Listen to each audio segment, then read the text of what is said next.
Paz do Senhor, irmãos.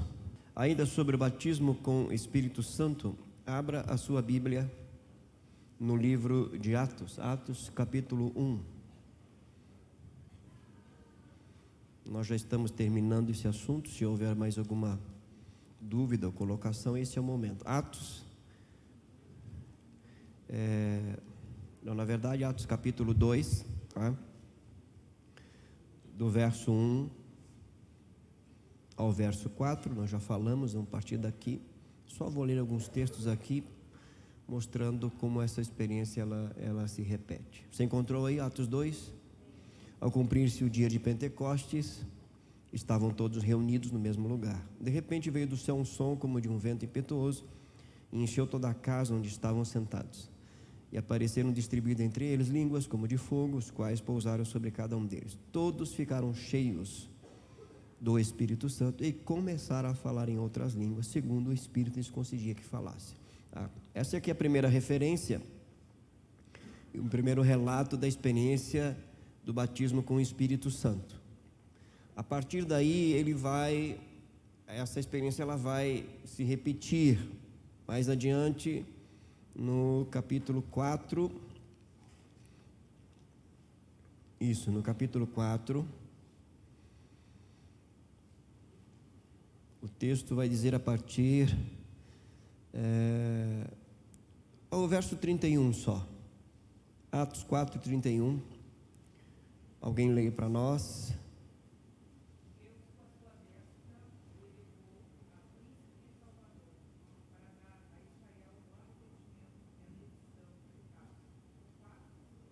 Quatro, 31. Imagina. Tranquilo.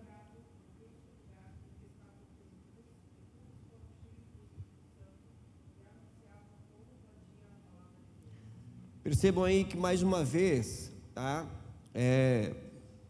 A grande maioria dos que estavam em Atos 2 estão aqui também, tá? Porque eles relatavam as suas experiências, e é um relato aqui de que eles tinham sido presos, aquela coisa toda. Eles oram, e diz o texto que eles tendo eles orado, tremeu o lugar onde estavam reunidos. Tá? Percebam que a primeira vez o ambiente foi tomado pela presença de Deus, aqui o lugar tremeu. Tá? E foram cheios do Espírito Santo de novo. Só que agora, digamos assim, a evidência externa é que com ousadia, essa palavra aqui, ousadia, ela não tem muito a ver com aquele ímpeto, tem mais a ver com a capacitação de falar o que precisa ser falado de maneira muito fácil.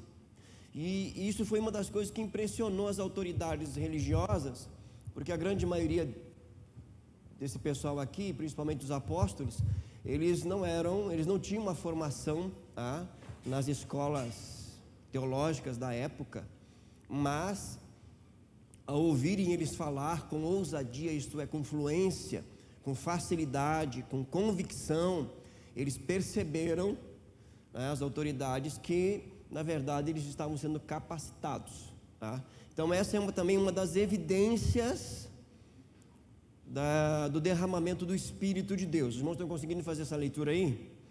Para a gente não se limitar somente à questão do falar em línguas, tá?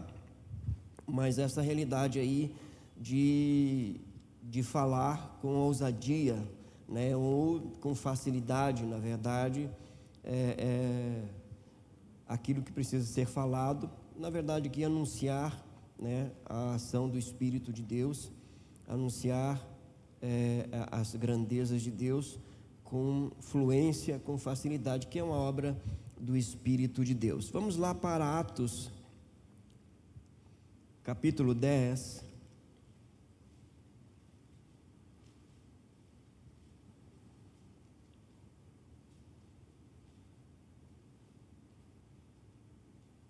Atos capítulo 10,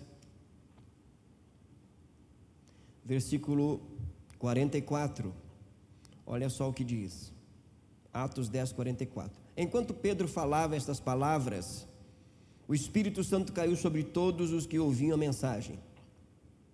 E os fiéis que eram da circuncisão, que tinham vindo com Pedro, admiraram-se, porque também sobre os gentios foi derramado o dom do Espírito Santo, pois eles os ouviam falando em línguas e engrandecendo a Deus. Tá? Então aqui estão na casa de Cornélio. Pedro está relatando a experiência que ele teve de um arrebatamento de espírito, de uma visão, na verdade não um arrebatamento de espírito não, de uma visão, tá? Em que Deus estava mostrando para ele que aquilo que Deus tornou puro não era mais impuro, né? Porque até então eles não tinham falado, não tinham ido até os gentios, porque eles consideravam os gentios impuros, tá? E aqui eles estão, Pedro está falando para os gentios. Enquanto Pedro está relatando a experiência, o Espírito Santo é derramado sobre eles. E aqui um detalhe: nenhum aqui tinha descido as águas do batismo. Eles estavam ouvindo a experiência e o relato do apóstolo Pedro, e o Espírito Santo veio sobre eles. Eles falam em línguas e também engrandecem a Deus, tá? Que é uma outra característica também de uma vida cheia do Espírito Santo, ok? Então são textos que nos mostram, tá? Evidências externas do batismo com o Espírito Santo, de uma vida cheia do Espírito Santo, tá? Quando a gente vai, por exemplo, para Efésios, tá? Lá no capítulo 5, que o texto diz: mas enchei-vos do Espírito, falando entre vós, a expressão ali no original, ela está no imperativo, é uma ordem, não é Deus não está propondo, tá? Dando uma opção, mas Ele está dando uma ordem. Então eu quero que você entenda o seguinte: e se manter cheio do Espírito, porque se a gente fosse traduzir literalmente aquela expressão de Efésios ali, se deixem ser, ou se deixem manter cheios do Espírito de Deus. É um ato contínuo na expressão do verbo ali e da ordenança, tá? Não é algo esporádico. Então eu quero que você entenda o seguinte, que é um mandamento, não é uma opção. E é um mandamento para a igreja. A qualidade de vida espiritual, a qualidade de vida cristã, está intimamente ligado também à obediência a essa ordenança, de se manter cheio do Espírito de Deus. Aliás, vamos lá para o texto, para não ficar nas minhas palavras aqui. A intenção não é trazer um jugo, mas atentar para a ordenança bíblica. Efésios capítulo 5, verso 18 e 19 diz assim: e não se embriaguem com vinho, pois isso leva à devassidão, mas deixem-se encher do Espírito, falando entre vocês com salmos, hinos e cânticos espirituais, cantando e louvando com o coração ao Senhor, dando sempre graças por tudo ao nosso Deus e Pai, em nome do nosso Senhor Jesus Cristo. Então a expressão aqui no original, tá, é o verbo que está no imperativo, numa ação contínua, tá, de se deixar ser cheio do Espírito, ok? Então não é uma opção para nós. E se eu não me mantenho cheio do Espírito, eu estou indo contra uma ordenança divina. Daí a razão, dentre outras, da minha vida espiritual muitas vezes superficial, tá? Não atingir patamares de uma profundidade maior no que diz respeito à minha caminhada com Deus, ok? Então guarde isso no seu coração. Não é uma opção se manter cheio do Espírito, é uma ordenança. Eu falo isso porque boa parte das pessoas no meio pentecostal, elas tiveram uma experiência negativa em relação ao Espírito Santo. Em que sentido? Elas foram batizadas, elas foram cheias, e depois que passou o êxtase, né, da experiência, que vai passar, porque é uma sensação, que ela vem e vai, eles buscaram a experiência movidos pelo desejo da sensação e não pelo propósito que Deus estabeleceu. e aí a coisa acabou não acontecendo, e continuaram vivendo a sua vida cristã, entre aspas, normal. Eu não sei se eu estou sendo claro com os irmãos aqui. Sem relevância nenhuma, sem poder, sem ousadia, sem alegria do Espírito. Está no automático. Eu oro, eu leio a Bíblia, venho para a igreja, de vez em quando eu testemunho, mas nada assim fora da normalidade. Isso é uma vida cristã comum, contrária à vontade divina. E aí eu me exponho para a frieza espiritual, eu me exponho para a superficialidade espiritual, uma vida rasa, entendeu? Aí quando nós entramos nesse tipo de assunto, sobre batismo no Espírito Santo, vida cheia do Espírito, né? A gente faz caras e bocas, quer dizer, isso é coisa de pentecostal. Não, isso é coisa que está na Bíblia, irmãos. É uma ordenança divina. Aí nós às vezes nos justificamos com o exagero de alguns, né? Querendo nos justificar, né? Porque lá em tal lugar, um exagero, tal, né? E aí nós entramos para um outro extremo, nós nos tornamos intelectuais da Bíblia, perdemos a graça, perdemos o ânimo, né? Perdemos a sensibilidade para com as coisas espirituais, e automaticamente, porque não tem como escapar, né? Ou das duas uma, perdendo a sensibilidade das coisas espirituais, aumenta a sensibilidade para com as coisas naturais, para com o mundo natural, que passa a reger a nossa mente, o nosso coração e consequentemente as nossas decisões. Então é uma questão muito séria, que nós precisamos atentar, nós precisamos voltar o nosso coração. Uma segunda coisa que nesse texto aqui fica muito claro, que é importante também, é que Paulo usa esses dois versículos aqui, aliás, o versículo 19, falando entre vocês com salmos, hinos e cânticos espirituais, cantando e louvando com o coração ao Senhor, e dando sempre graças. Ele tira de um contexto da igreja primitiva de música, de cântico. O contexto aqui é culto. Isso também é significativo, principalmente para os nossos dias, porque boa parte dos pentecostais acham que para se manter cheio do Espírito é só oração, jejum e leitura bíblica. É também. Mas a ênfase do apóstolo aqui, que escreveu inspirado pelo Espírito de Deus, é o culto público.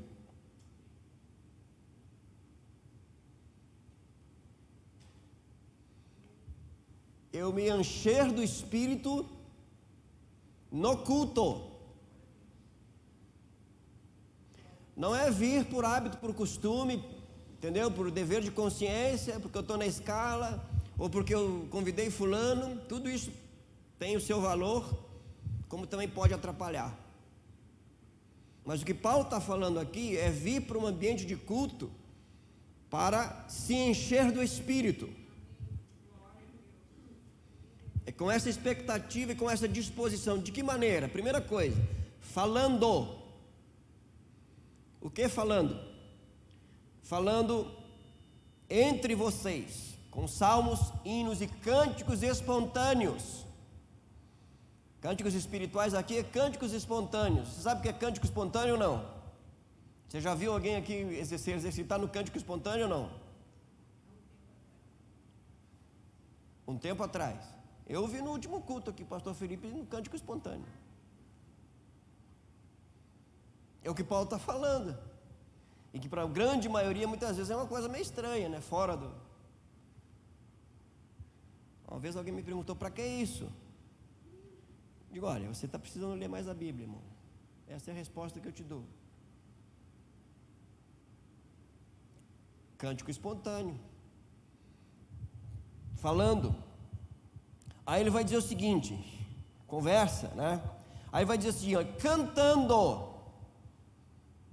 cantando, louvando de coração.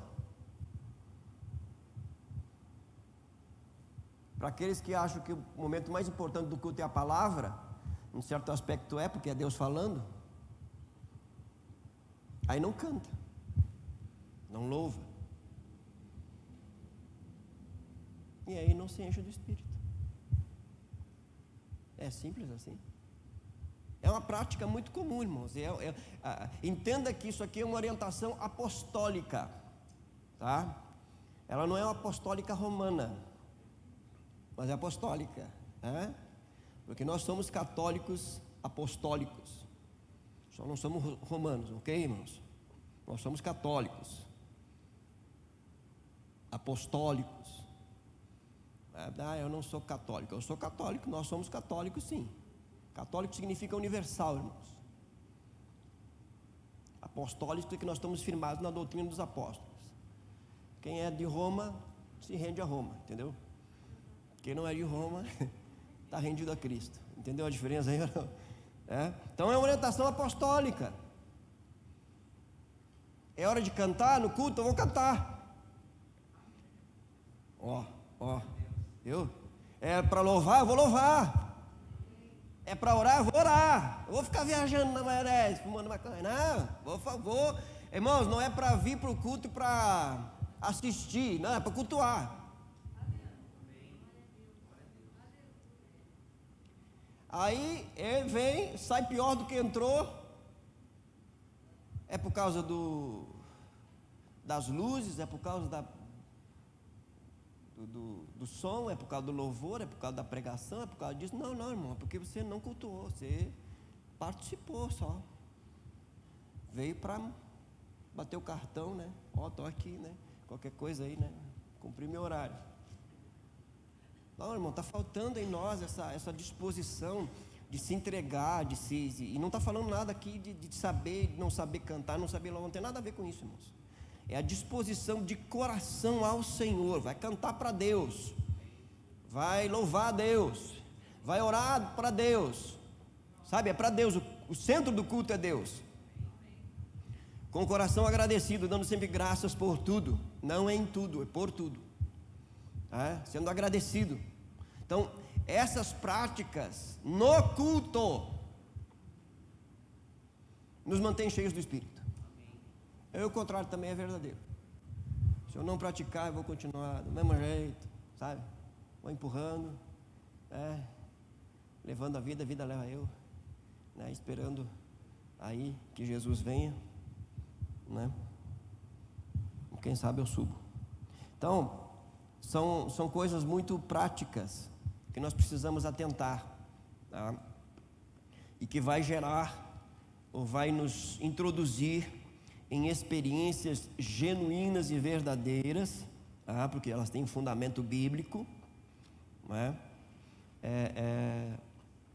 naquilo que Deus tem para cada um de nós, porque Ele está falando aqui para a igreja do Senhor Jesus Cristo. Então é importante a gente atentar para essa realidade aqui e colocar realmente em prática para o louvor da glória do nosso Deus.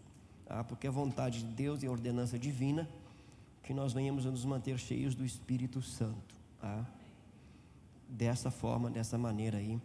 Agora você imagina uma igreja desse tamanho, todos cheios do Espírito Santo,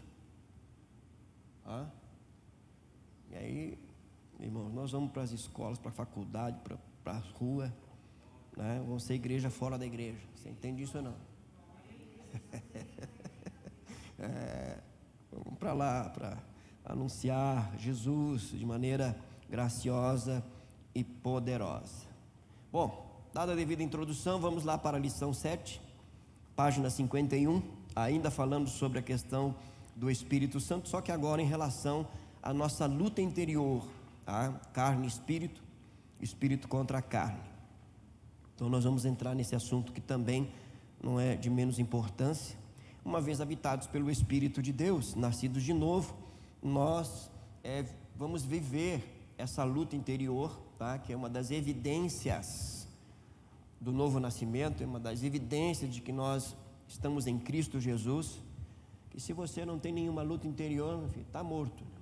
Espiritualmente, precisa nascer de novo. Pastor, eu não tenho nenhuma tentação, não tenho nenhuma luta, não luto com nada, então está morto, irmão. Precisa nascer de novo. Nasceu de novo, tem luta, O mundo interior está em guerra. O espírito contra a carne contra o espírito. Então tá, vamos lá. A maior luta que o homem enfrenta é aquela que acontece em seu interior. Haja vista que uma das doenças que mais cresce nesses últimos anos é a depressão e todo tipo de distúrbio da mente. Uma pessoa que conseguir vencer a batalha do coração estará mais suscetível a uma vida bem sucedida.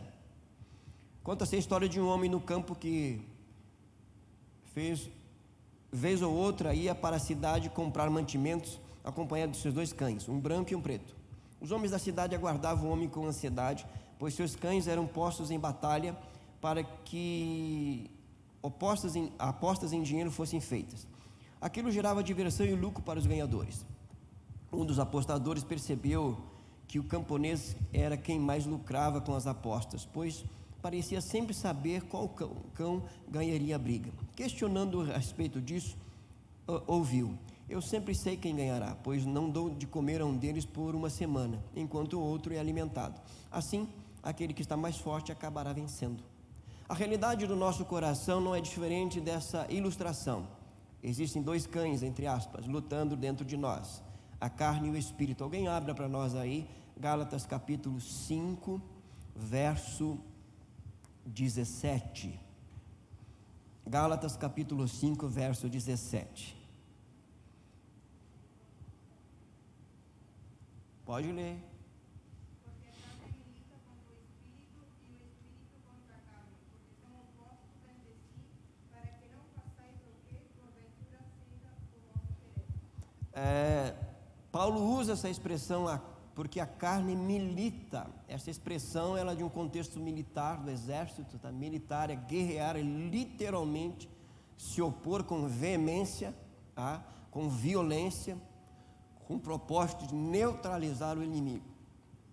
Essa é a ideia da expressão no original aqui. Então, a carne milita contra o espírito, e o espírito, por sua vez, também milita contra a carne. Por quê? Preste bem atenção. Carne e espírito são opostos, não andam juntos, não há conciliação, não há comunhão, não há intimidade, não há nenhum tipo de relacionamento entre espírito e carne e espírito. Precisamos definir o que é carne aqui, tá? À luz da palavra de Deus. Você sabe o que é carne aqui que está falando aqui?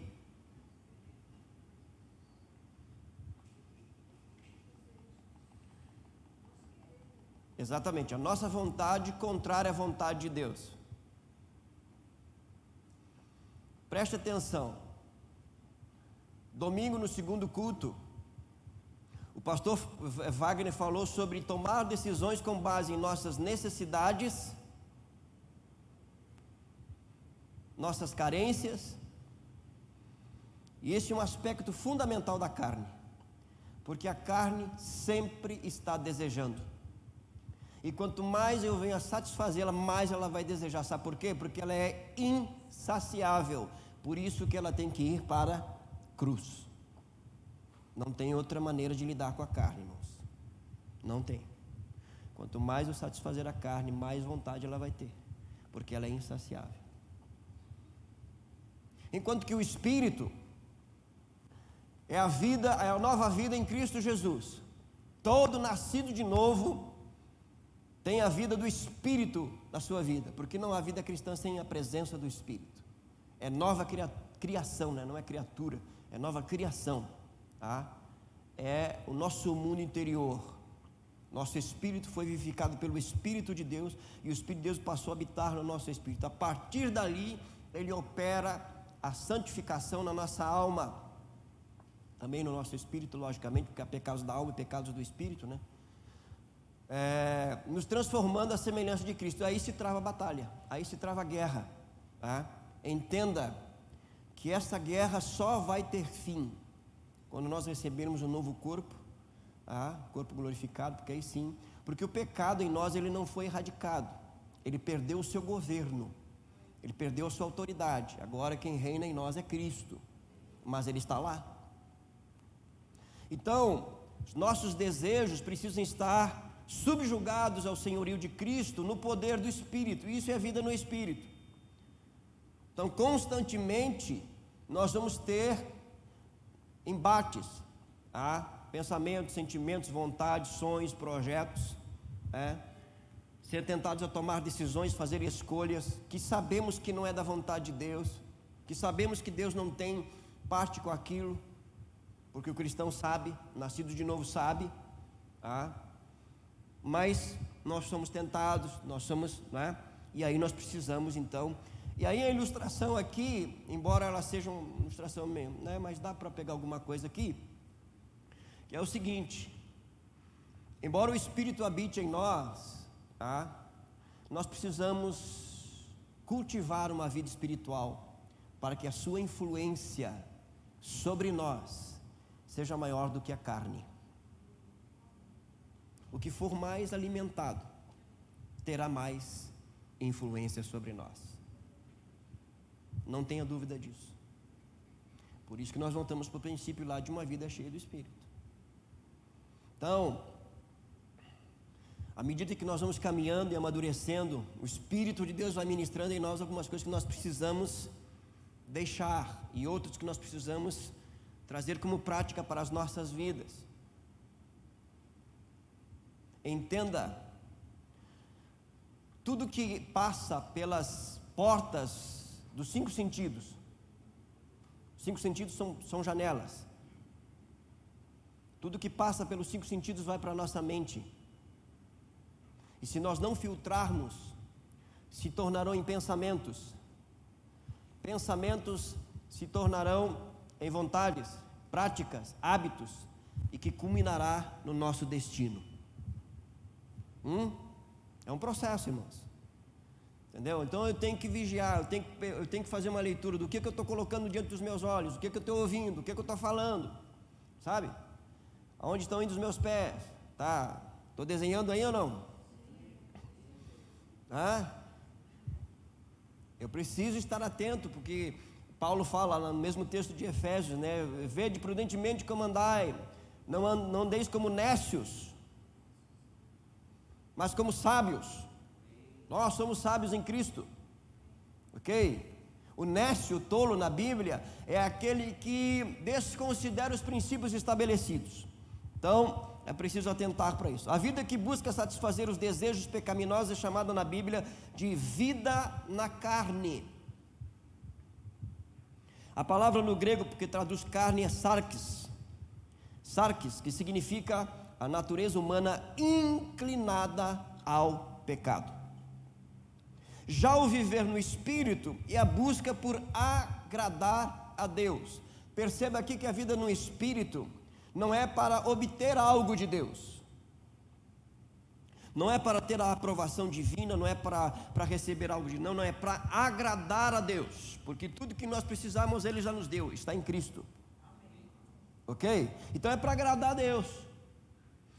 Isso está intimamente ligado com o maior de todos os mandamentos, que é amar a Deus. Porque eu amo, Ele é o centro da minha vida, então eu quero fazer tudo para que Ele seja, para que eu venha agradá-lo. Como o salmista orou, que as palavras dos meus lábios e o meditar do meu coração sejam agradáveis na tua presença, Deus meu, Redentor meu. Esse é o propósito da minha vida agora nascido de novo, agradar a Deus. Aí que se trava a batalha, porque eu também quero agradar a mim mesmo, mesmo nascido de novo. Eu quero satisfazer também as minhas vontades, afinal de contas não estou morto. Quer dizer, eu morri, mas às vezes eu penso que eu estou vivo, sabe? Ou é só eu que, de vez em quando, morreu, velho homem morreu, está mortinho.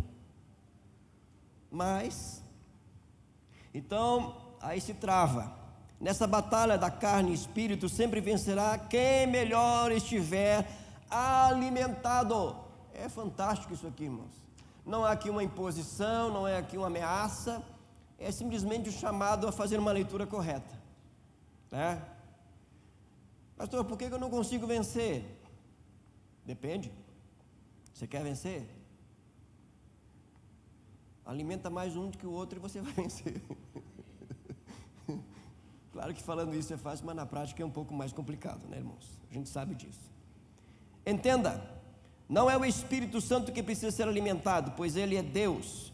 É nosso espírito que é alimentado pelo Espírito de Deus, porque agora o nosso espírito foi recriado, ele estava morto para Deus e para as coisas de Deus, agora ele foi vivificado pela presença do Espírito de Deus em nós. Então eu preciso alimentar as coisas do Espírito, que procedem do Espírito de Deus. Entenda que não é só ler a Bíblia, orar e jejuar e vir para a igreja. Tem mais, irmã, tem bem mais. É o que eu olho, é o que eu ouço, é o que eu falo, é o que eu faço, é o que eu penso, as minhas amizades,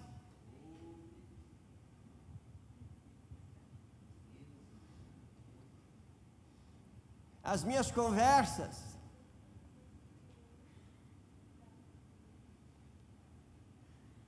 Você já pensou assim, ó?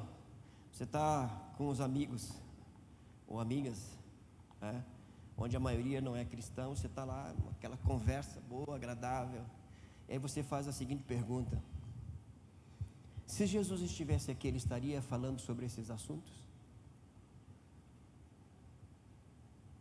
Só quero te lembrar que ele está lá. Não é se ele estivesse, ele está lá. É vida no espírito ou na carne. Está frio, pertinho da lareira, vou para a Netflix. Estou desenhando aí ou não? O que eu vou assistir? Se Jesus estivesse aqui, ele estaria assistindo comigo. Pois é, mas ele está. É vida no espírito ou vida na carne? Tá linkando aí ou não? É muito mais, irmãos, muito mais do que orar, do que ler Bíblia, do que jejuar. Tudo isso é apenas o princípio das dores. É a base de lançamento, né, pastor Wagner? É só... Porque aí é o seguinte, ó. Aí eu venho para o pastor e digo: pastor, é o seguinte, essa área aqui é complicada, essa área aqui eu não consigo, já, né, faz 10 anos, 5 meses, 2 semanas, né, 3 horas que eu não consigo. E o que você está fazendo em relação a isso? Pois é. Eu estou esperando que o Espírito Santo... Não, o Espírito Santo já está aí, irmão.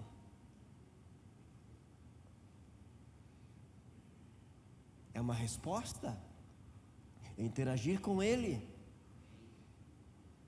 Você está entendendo ou não? Há um silêncio. Você não está entendendo nada, ou está indignado, pedindo para terminar logo, né, irmão? Não deixamos de ser pecadores quando recebemos Cristo. Isso aqui é um pouco complicado, tá? Mas estou só lendo para você aqui, porque... Tá? O que não anula a justificação de Cristo e a total condição de sermos santos pela graça de Deus. O fato é que constantemente a carne lutará contra a vontade do Espírito. Essa tensão resume a maior batalha do ser humano. Não aquela que acontece por vias externas, mas aquela que acontece dentro do coração de cada cristão. Todos os dias vivemos sob a influência dessas duas forças, a carne nos levando ao pecado e o Espírito nos aproximando de Deus. O homem por si só não conseguirá vencer sua natureza pecadora, mas da mesma forma que um leão não resiste a um pedaço de carne. Vamos lá para ver o que Paulo fala. Romanos capítulo 7, versículo 15, 21 e 23. Romanos 7, versículo 15, 21 e 23. Preste bem atenção, tá, no que está escrito aí. Romanos 7, 15, 21 e 23. Pode ler.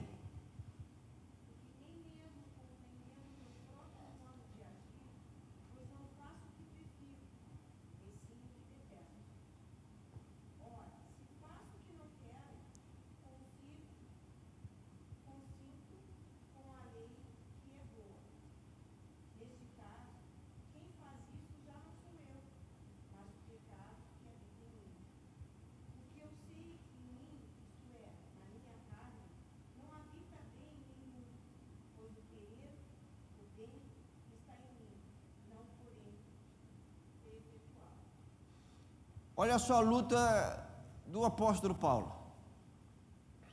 Ele não entendia, estava em confusão. Você já teve esse conflito já ou não? Você tem que passar por essa crise, hein?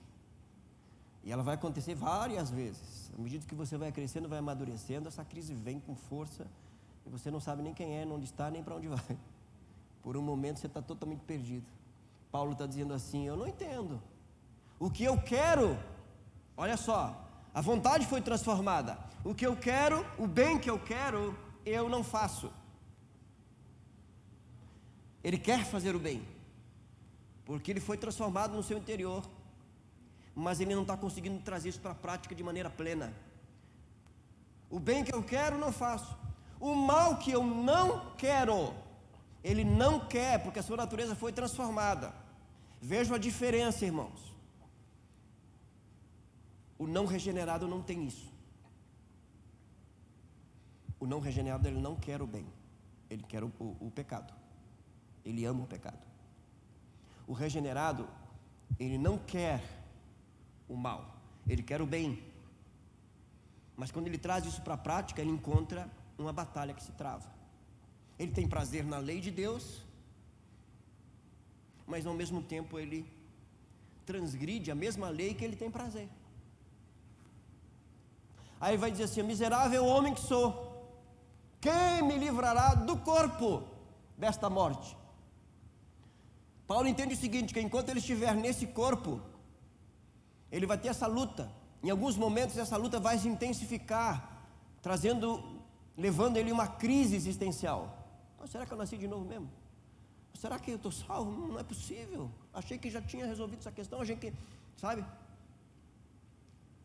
Agora olha só, ele diz assim, ele trata o pecado como se fosse uma, entenda o que eu vou falar aqui, tá?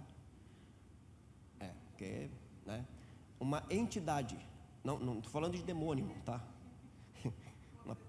Uma personalidade. Ele diz assim: não sou eu que faço mal, é o pecado que habita em mim. Entenda que o pecado habita em nós. Ele não foi erradicado. Isso só vai acontecer com o novo corpo, na glorificação, que é o terceiro aspecto da santificação. Ele perdeu o seu governo, o seu domínio, mas ele não perdeu a sua influência. Por isso que eu preciso do Espírito, e por isso que eu tenho que me manter rendido ao Espírito de Deus.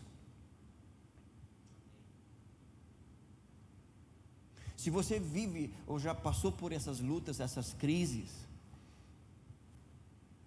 isso evidencia a sua nova vida em Cristo Jesus.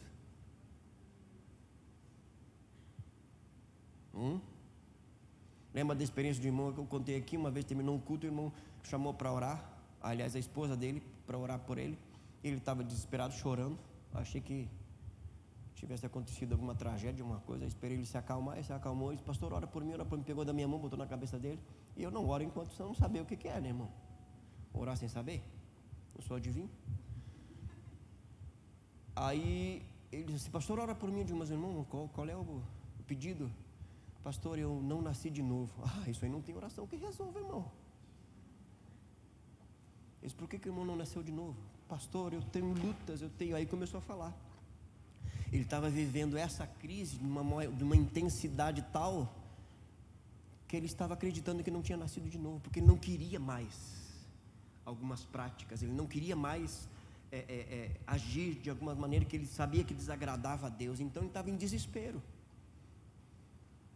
Você não precisa de oração, irmão. Você precisa entender que você está aí em Romanos capítulo 7. Só isso. Você já nasceu de novo.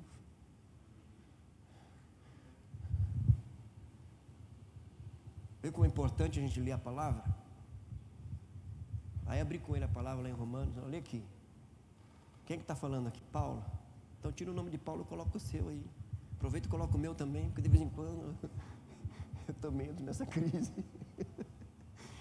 De vez em quando eu vou para frente do espelho e digo assim: mas tu é ruim, mas pelo amor de Deus. Sabe? Essa é a experiência de Romanos 7. Por quê? Porque nós já passamos por Romanos 6. Morremos com Cristo, ressuscitamos com Cristo, uma nova vida. Amém? Agora estamos em Romanos 7. Mas vamos para Romanos 8. De vez em quando a gente volta para Romanos 7. Aí vai para Romanos 8 de novo, que é a vida no Espírito. Aí passa um tempo, volta para Romanos 7, meu Deus, estou perdido, vou para o inferno. Não, você está salvo, irmão. É apenas uma crise, você está passando de nível. É obra do Espírito na sua vida.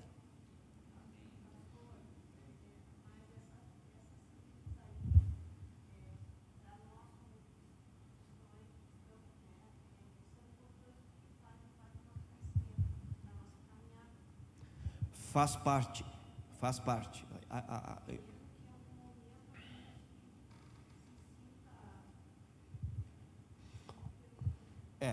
O que caracteriza aqui o que caracteriza aqui é essa luta de dizer, olha, o bem que eu quero, às vezes eu não faço.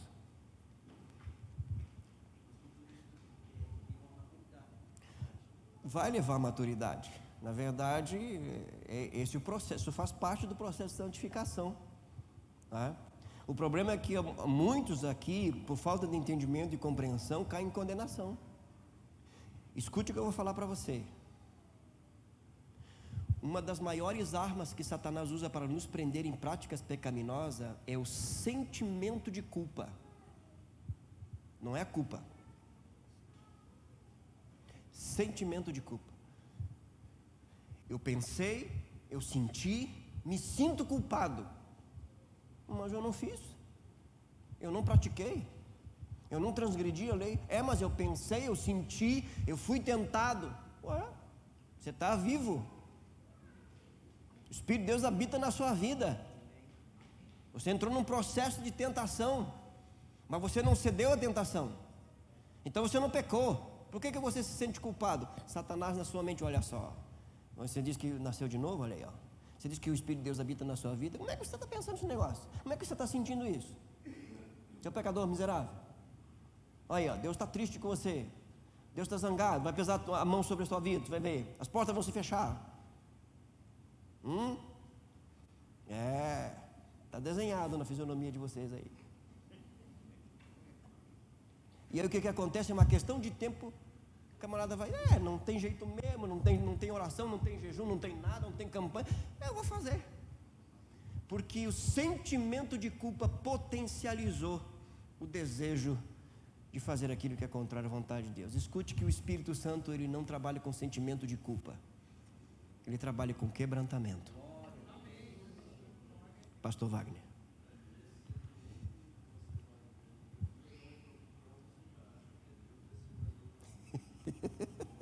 Exato. Então, muito cuidado. Muito cuidado. Quando nós transgredimos, quando nós pecamos, o Espírito nos convence. Satanás nos acusa. E alguns que trabalham para ele também.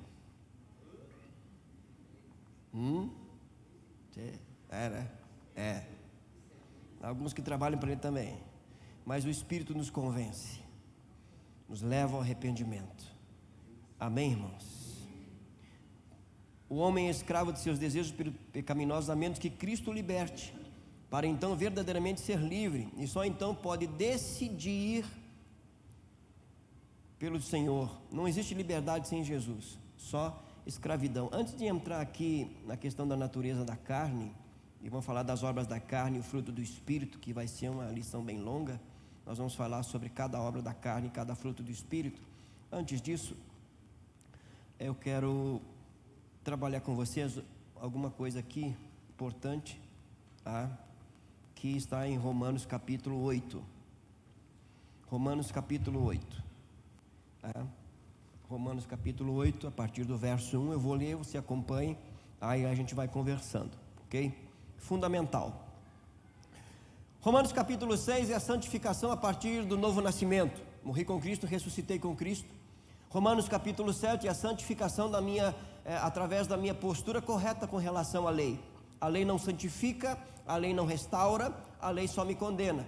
Ela me mostra o caminho. Se eu errar, ela vem, me punir. Então eu tenho que ter um relacionamento correto com a lei. A lei só vai fazer isso, irmãos. Tá? Ela só vai me mostrar quando eu transgredi-la. Você entende isso ou não? Não serve para mais nada. Ela vai me mostrar que eu errei, quando eu errar. Só isso. Tá? Então eu não posso procurar me justificar diante de Deus através da obediência à lei. Não, eu já fui justificado em Cristo Jesus.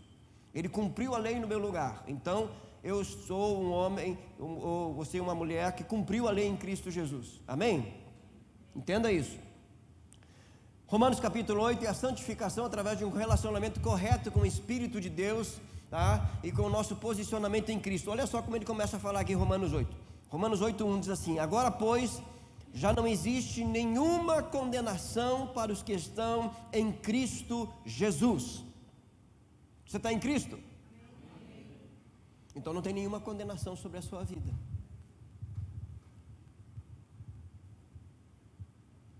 Se você morrer agora, você está no céu.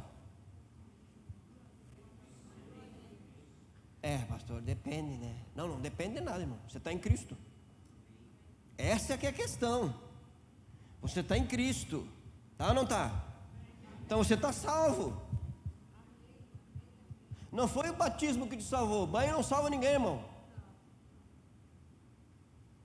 Cristo, você está em Cristo. Agora deixa eu te fazer uma perguntinha. Mesmo estando em Cristo, de vez em quando você transgride a lei, sim ou não? Mas você está em Cristo. E por isso Paulo está dizendo assim: nenhuma condenação. Você tem que entender isso. Então, pastor, está liberado. Está liberado nada, mano. Está liberado nada.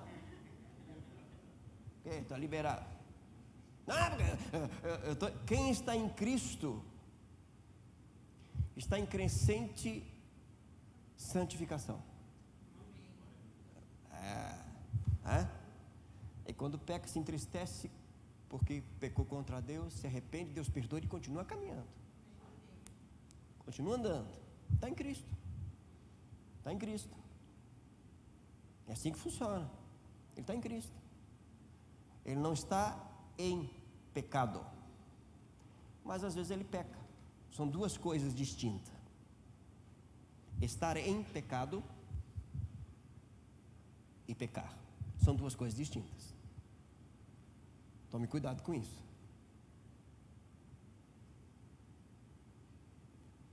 Quem está em pecado está condenado, está sob a ira divina. Quem está em crescente santidade, no processo de santificação, peca, se arrepende, Deus perdoa e continua a caminhada. Uma mãe entendeu isso. Quem vive na prática do pecado está em pecado, está morto espiritualmente. Aí vai dizer assim, por que não há nenhuma condenação? Verso 2: porque a lei do Espírito da vida em Cristo Jesus livrou você da lei do pecado e da morte. Aquele princípio de morte que estava sobre as nossas vidas, porque o pecado era o nosso Senhor, foi quebrado. Agora nós temos nova vida em Cristo Jesus, e o Espírito de Deus aplicou essa vida em nós. Verso 3: porque aquilo que a lei não podia fazer, a lei não pode redimir, a lei não pode santificar, a lei não pode perdoar, por causa da fraqueza da carne, isso Deus fez, atenção aqui, enviando o seu próprio Filho em semelhança de carne pecaminosa, no que diz respeito ao pecado. E assim Deus condenou o pecado na carne. Irmãos, para que o poder do pecado fosse quebrado, ele tinha que ser condenado. Adão pecou como ser humano, sim ou não? Ele não era anjo, né, irmão? Então o pecado precisava ser vencido na carne, e por isso Jesus veio e se fez carne. Então Jesus vence o poder do pecado, ele condena o pecado na cruz. O que é condenar o pecado na cruz, irmãos? A ira divina veio sobre Jesus, porque Jesus se fez pecado em nosso lugar. O pecado está sendo condenado ali. Uma vez que nós entregamos a nossa vida a Cristo, o pecado que habita em nós, ele está sendo condenado, ele perde o seu poder, ele perde a sua autoridade sobre as nossas vidas. Agora Cristo é o nosso Senhor, e meu tempo está terminando. Isso já aconteceu. Aí vai dizer no verso 4 assim: a fim de que a exigência da lei se cumprisse em nós, que não vivemos segundo a carne, mas segundo o Espírito. Qual que é a exigência da lei? Obediência. Nós já obedecemos toda a lei em Cristo Jesus. Você sabia disso ou não? Não entendi nada, pastor. Você já obedeceu toda a lei em Cristo Jesus, Ele obedeceu no seu lugar. A obediência de Cristo, a justiça de Cristo foi colocada sobre a sua vida, porque a sua desobediência, a sua injustiça foi colocada sobre Ele na cruz. No tribunal de Deus, em Cristo, você está liberado para viver em santidade, irmão. Está liberado para viver em santidade, irmão. Você entendeu isso ou não? Por isso que não há nenhuma condenação sobre aqueles que estão em Cristo Jesus. Exatamente. Não a carne. Você está em Cristo. É o que te vai te levar para o céu. Então para com esse negócio. De manhã está no céu, de tarde está no inferno, de noite você não sabe onde está. Você está em Cristo. Você está em Jesus, irmão. Está em Jesus. Olha o que Paulo diz aqui. Aí vai dizer assim, eu vou encerrar aqui o verso 5. Os que vivem segundo a carne se inclinam para as coisas da carne, mas os que vivem segundo o Espírito se inclinam para as coisas do Espírito. Para onde está pendendo mais? Qual a maior inclinação da sua vida? É para as coisas do Espírito? Para as coisas que vêm de Deus? Ou para as coisas da carne? Se você está em Cristo, tem que se inclinar. Olha o que ele está dizendo aqui. O texto está dizendo: os que vivem segundo a carne se inclinam para essas coisas. Estão curvados, estão rendidos, estão voltados para. Mas o texto diz que mas os que vivem segundo o Espírito se inclinam para as coisas do Espírito. Ele vai dizer assim: pois a inclinação da carne é morte, mas a do Espírito é vida e paz. Lição para a próxima terça, se Cristo não voltar. Leia Romanos capítulo 8. A gente dá continuidade aqui, depois a gente volta para a lição. Amém? Feche seus olhos, curve sua cabeça. Dê graças porque você está em Cristo, porque o Espírito de Deus habita na sua vida. Peça para que o Espírito continue lhe ajudando a se manter inclinado para as coisas do Espírito. Pai, nesta noite nós te damos graças, porque não estamos mais em Adão, estamos em Cristo. Não somos mais escravos do pecado, somos teus filhos por adoção e servos do nosso Senhor e Salvador Jesus Cristo, habitados pelo teu Espírito, Senhor. Reconhecemos as lutas, as batalhas, porque a carne milita contra o Espírito contra a carne, e esta é a evidência, Senhor, que o Senhor nos fez nova criação em Cristo Jesus, e esta luta, esta batalha já está vencida, Senhor, porque Cristo venceu em nosso lugar.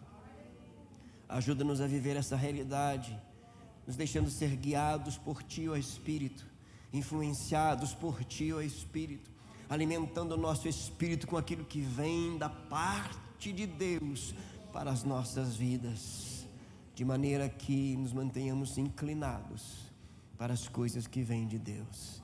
Assim nós oramos, agradecidos em Cristo Jesus. Amém. Que o Senhor te abençoe.